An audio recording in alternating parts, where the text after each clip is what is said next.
teens are always shown as one-dimensional. They're stereotyped. When I was in high school, I cared about more than getting a date or making the team. I take computers practically apart and put them back together. I have a supercomputer I built over the years out of different computers. It's nice if people ask to use your song. You have to make a decision as an artist how you feel about that. I only did karaoke once in my life. It was with Courtney Love and it was a total disaster. She pulled me on stage in front of 500 people at a wedding. I'd never done karaoke before. I understand a lot of the female needs. I'm not saying I know all of them all the time though. I learned early on how to treat women by the examples that were set around me. My mother is very, very smart and commands respect because she has a lot of respect for herself. So I started to learn Russian and I was one of those probably way too eager, annoying young actor kids who was trying to change all my lines to Russian, much to the dismay of the director and Nick Cage. It was a real honor to be able to work with someone like that I've been watching since I was a kid. I mean, to play his brother left some people scratching their heads, but something about it really worked. Andrew has talked about my character being the conscience of the film. The heart of the film. I showed up in LA with $500 and a backpack and I stayed at a shelter, so nobody handed me anything. I worked for every single thing that I have. It gives us a look into a world that's very much like Traffic was for drugs. This movie is for gun running.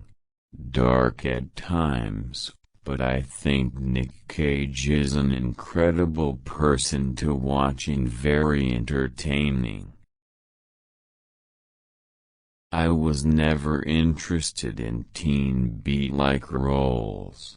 I just wanted to work.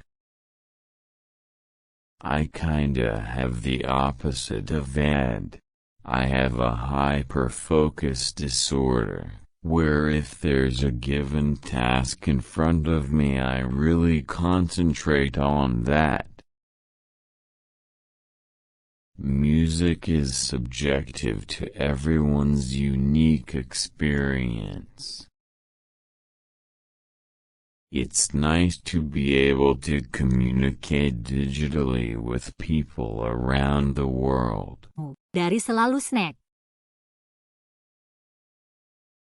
I used to like to break into other people's houses and sit in their rooms. I found it very comforting to be in someone's empty house. I think that to explore the uncomfortable and the politically incorrect is the job of the artist. It's not like I'm hanging out at shopping malls or going to celebrity golf tournaments. I'm so in my own little world. I got my dog, my music, my brother, a couple of friends.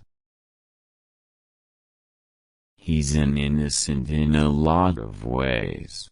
He's a very simple person who really doesn't have the resources or the strength, ultimately, to handle the situation. When you make music, you're in really direct contact with your fans out there, so you hear all kinds of stories.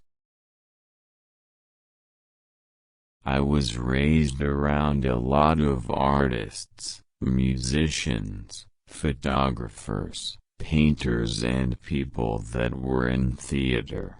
Just having the art communal hippie experience as a child, there wasn't a clear line that was drawn. We didn't try and curtail it and stunt any of that kind of growth.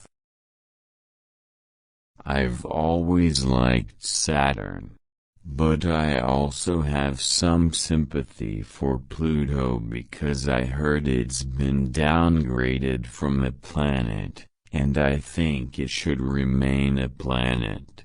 Once you've given something planetary status, it's kind of mean to take it away. A very common thing these days is people show up and they ask us in the band to sign with a Sharpie right on their skin and they go get it tattooed the next day. Then they'll show up at another show and they'll have their tattoo.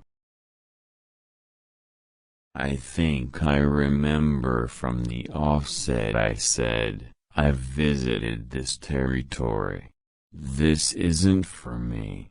And then I read the script and I said, this is completely something different. This is a whole new life. I don't know, when I was a kid, when I would see shows that changed my life, I would go to see shows where there was my mother taking us to see classic rock concerts, like Zeppelin. Or when I saw Pink Floyd or when I saw, when I was a little older, and I saw 9 Inch Nails, and I saw The Cure,